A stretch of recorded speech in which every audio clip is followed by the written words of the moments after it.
just starts, and wow, now you're becoming a magnet for several different things. As soon as you're carrying these things, and you can see this. So David started out in Bethlehem. Say Bethlehem. Bethlehem. Say Bethlehem. Bethlehem. You start out in Bethlehem, and I start out in Bethlehem. All kings are born in Bethlehem. Say Bethlehem. Bethlehem. I'm talking about just the city of Bethlehem. Jesus was born in Bethlehem, and David was born in Bethlehem. I'm talking about this is a place. This is a place for every single one of us. It's this place or season in your life. Bethlehem is the place where you learn to be faithful in the natural. Say natural. Natural. We have to be faithful in the natural before the supernatural. That's right. So Jesus, he was a son in the natural for 30 years before the Father opened up heaven. And gave him the three highlights, and baptism of water that represented the first Reformation. And the baptism of the Spirit, the dove came down, represented the second Reformation. And then the third Reformation, was the baptism of love. Yeah. That's when the Father comes in. And the baptism of liquid love comes in. This is my beloved Son. This is my beloved daughter, whom I love and whom I am well pleased. And then that has to be tested. And the purpose of the test is testimony. And some people want the money without the test. Hey, give me the money. How was one of those stories? And I'm like, well, you were right in the middle of the test. So David started out in Bethlehem. Say Bethlehem. Bethlehem. In the Bethlehem season for David, and we know this story, he learned to be faithful in the natural. David took care of his father's sheep. Say sheep. This is also a very key element to this journey in David's life, and it is in my life, because it's connected. When David is taking care of the sheep, he learned how to use a harp. Say harp. He learned how to be a worshiper. Say worshiper. You're learning how to go into the secret place. Say secret place. Secret place. You actually learn how to be overwhelmed by God. Because we're so nothing else could overwhelm him. So the Bethlehem season, that's when you learn how to practice the harp. There's people here that would like to stand before King Saul without first practicing the harp. But actually what historian says, he spent about 10,000 hours because he mastered this thing. That means you spend about 4 hours. So what happens in the secret is something happens with your heart when you're and you're developing his heartbeat. So who are you when nobody is looking? Something is taking place in David's life when you're getting so overwhelmed. It's this one thing I desire, this one thing I long for. Just want to dwell in the presence. So I can see David here with his heart, and he's worshiping, he's taking care of some of the sheep and the lamb, and he was not planning about anything else except for he just being overwhelmed. But he also learned how to practice a sling. Say sling. You learn how to be a warrior. Say warrior. Warrior. And there's people that are learning to be overwhelmed by God and going into his presence, but they don't have the tool set and skill set to solve the giants that is in their life.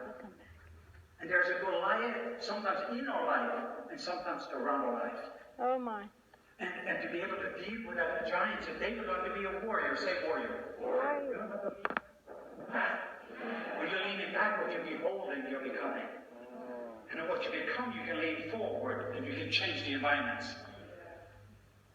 He learned how to be a lamb, say lamb. But he also learned how to be a lion, say lion. Jesus is the Lamb of God, but he's also the Lion of the tribe of Judah. Yeah. So the nature of the Christ that is in you, the hope of glory, part of what we're learning in this season is the rhythm of when to be a lamb, when to lean back, and when to lean forward. And you have prophetic lions in this season that are roaring, that people are scattering instead of gathering, because it doesn't come from the lamb's nature. That's good. Let me say that one more time. Please do. I said, there's people in this season, we're hearing prophetic lions that are roaring, that it doesn't come from the lamb's nature. Wow, that's so good. And people are scattering instead of gathering. Because when there's the lamb's heart, we just have to feel what he feels. We're learning the sensitivity of that still small voice. We're learning to be a lamb, and that's one moment there's a lamb. You remember the story, there is a lion that takes a lamb. He's about to kill it. But David goes and he rescued his lamb. He learned how to love lamb, and we're going to learn how to love lamb in this season. So good. David was willing to rescue, give his life for his lamb. It's part of his heart. It's part of his development. It's part of his setup. This is part of the training for reigning. And I know we all want to reign in life, Romans 5:7. This is part of the training for reigning program. And I believe that every single one of us in this room, this is part of it. If you're a school teacher, if you're going to be a business owner, it doesn't matter what room, these things works. Meaning that you're going to learn to use your heart. You're going to learn how to be an environment changer. And that happens when this environment changes. How it comes from this environment of, I have authority over what I love. That I also have authority over what I weep over. Oh, wow. You wear your tears as a lamb. And sometimes what we do is we're leaning forward and going into battle instead of leaning back. Wow, that's good. And let him battle, because sometimes there's the hard work of rest. You're wearing the enemy out by resting. Come on. I'm saying sometimes we have to learn, because so many of us, we are worn and we are tired and we are leaning forward when he's inviting us to lean back. Because rest becomes your weapon of warfare. And out of rest you wear the enemy out. Because when I'm finding this resting place, whoa, I'm leaning back. It's also connected because faith even is not activated from restlessness. No, because faith is activated where there's rest, where there's peace. I know who I am, I know who my Father is. I don't know.